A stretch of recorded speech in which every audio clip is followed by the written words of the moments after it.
Okay, welcome back to our program here on Inside Bicol, and my guest for tonight is Professor Danny Gerona. We will talk about the coming Philippine-Spanish Friendship Day, because I think pretty soon we'll be celebrating. But before we discuss that, I understand, Danny, that you were awarded when you were taking a PhD as the most, there was an award for your Yeah. dissertation.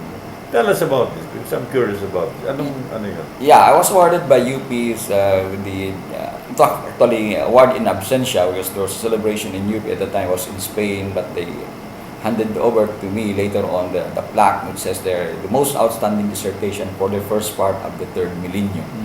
They were in a way impressed by the work, but it took me 10 years for it to Really? yeah, it took me 10 years and yeah. 8 times to go to the archives in Spain to finish my 560 pages dissertation.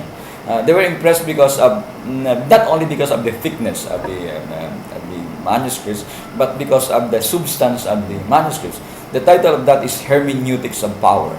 Hermeneutics of Power. Hermeneutics is a philosophy of interpretation.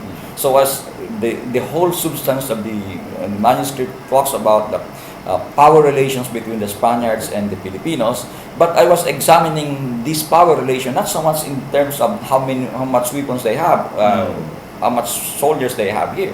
I was examining that in the context of language. What I was trying to say is language is power. He who controls language controls the society, and that's what the Spaniards did. The reason is because the Spaniards devoted so much effort in constructing our linguistic world. So they produced dictionaries, novinaries, grammar books, and in a way, they were the ones trying to define the worldview of the Bicolanos and the Filipinos in general. By way of language, they controlled the Filipinos. Okay. That's where colonization took place.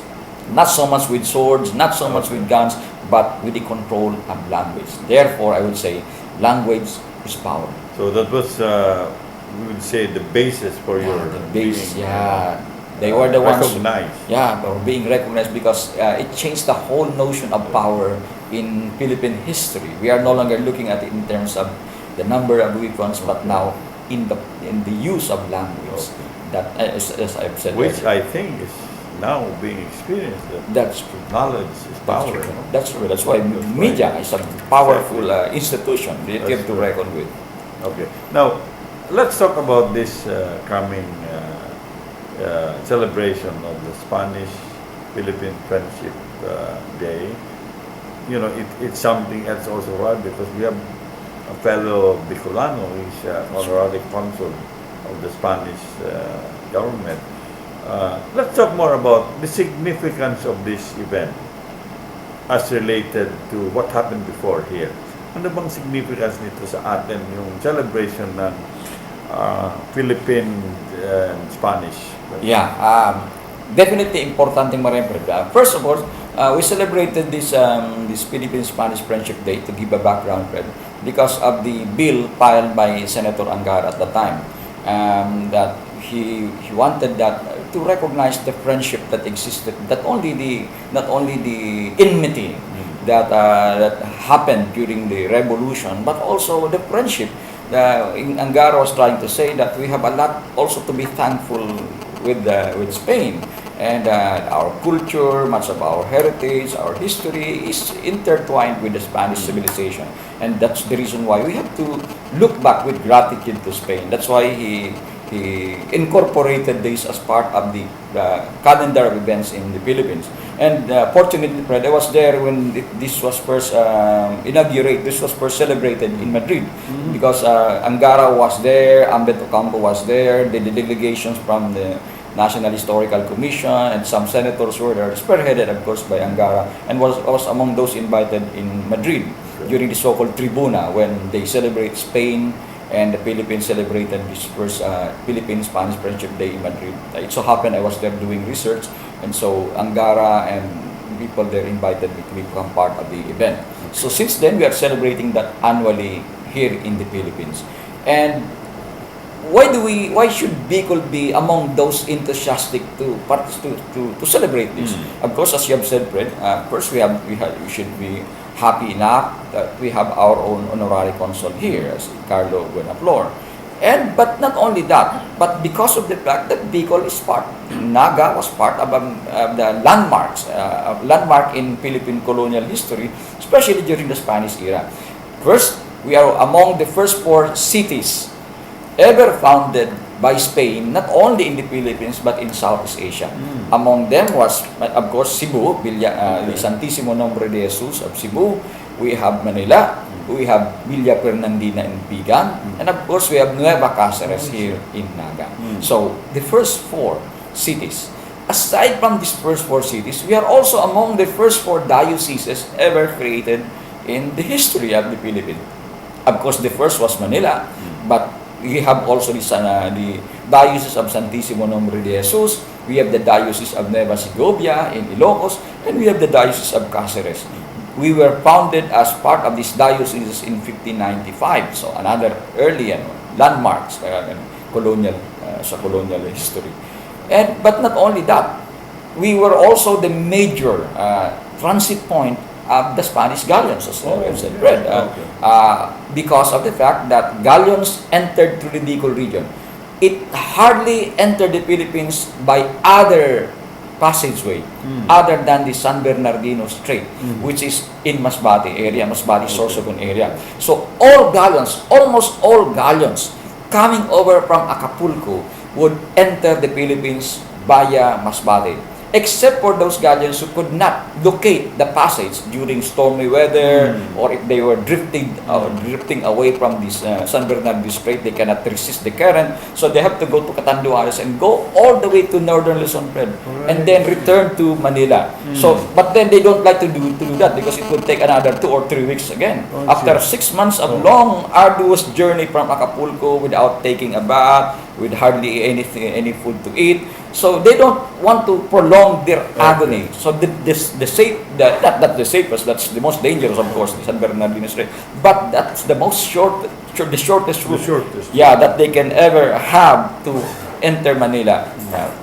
Kaya all galleons would pass through San Bernardino Strait, and they would generally dock in Sorsogon and then proceed to Nueva Cáceres as much as possible to replenish their food and also to rest and enjoy the recreation for a meantime after that long journey. Kaya very important sa geography, sa navigational cartography kang mga Spaniards ang Nueva Cáceres, because of the fact that it is the entry point to Manila. If ever the Bendaval, as they call it, the monsoon is no longer favorable for them to journey to Manila, they would make a stopover in Sorsogon, then walk all the way to Manila. Walk all the way. Remember the first batch of Jesuits in 1581. In 1581, Fred, they walked from Ibalon in Sorsogon to Manila. They had a stopover here in Nueva Cáceres for several weeks and then proceeded to Manila for 3 months. 3 months? 3 months. You're walking? Yeah, walking. Okay. Together with them was the first Archbishop of Manila, Domingo de Salazar. So very important friend and Bicol sa Philippine history. So that's the reason why, because of the galleons. So they go to Sorsogon, they would go to Pasacao, or Pasacao or San Miguel Bay. There are 2 entry points to Nueva Cáceres, friend. Either you go to Pasacao or you go to San Miguel Bay. So that's the reason why, friend, because of the importance of Pasacao and Nueva Cáceres to the galleon passengers and the galleon cargo, at one time the bishop in 1611 tried to open a canal, an artificial canal from Pasacao to Bicol River. Yeah, to allow them the cargo to pass through this particular canal. Parang Panama Canal. Parang Panama Canal, Fred. But then the Chinese were the ones working, refused anymore to continue their work because they were suffering from malaria, or there were difficulty with the work. So eventually it was given up. Until it was taken over again by about 1860s by Bishop Gainza. Because Gainza realized that there is a need for, again, in the spirit of charity, realized that many of the Bicolanos were being conscripted to work by way of forced labor to carry the cargo, imagine, from Pasacao. And one of the reports there in Spain was saying that they have to wade through a river of mud, carrying all these heavy loads. Heavy load. So because of that, in the spirit of charity, the Bishop of Cáceres realized that to ease the burden of this Philippines, he can't do anything. That's a part of the colonial requirement to render, the Philippines should render forced labor. Right. So that the only way he can do is to mitigate that suffering by opening a canal. Okay. So again, Gainsa tried to open a canal, but it was never finished. Could have been a good idea, no? Yeah, it would have been a good idea. It would have been a good imagine idea, yeah. You would be able to... That's true. Connecting Pasakaw by way of the river. Yeah. Kaya yan, Fred, ang galleon trade played a very, very crucial role in the history of Nueva Cáceres. And contrary to popular belief that it only happened in Manila, no, it's a crucial role ang Naga and ang Bicol region, because we have to remember that it's not only a transit point, but also we have galleon, we have the shipyards here, the Astillero Real. Okay, that's very interesting. We'll pause for a while. When we return, we'll talk more about the shipping, building ship here in Bicol. Don't go away. We'll be back.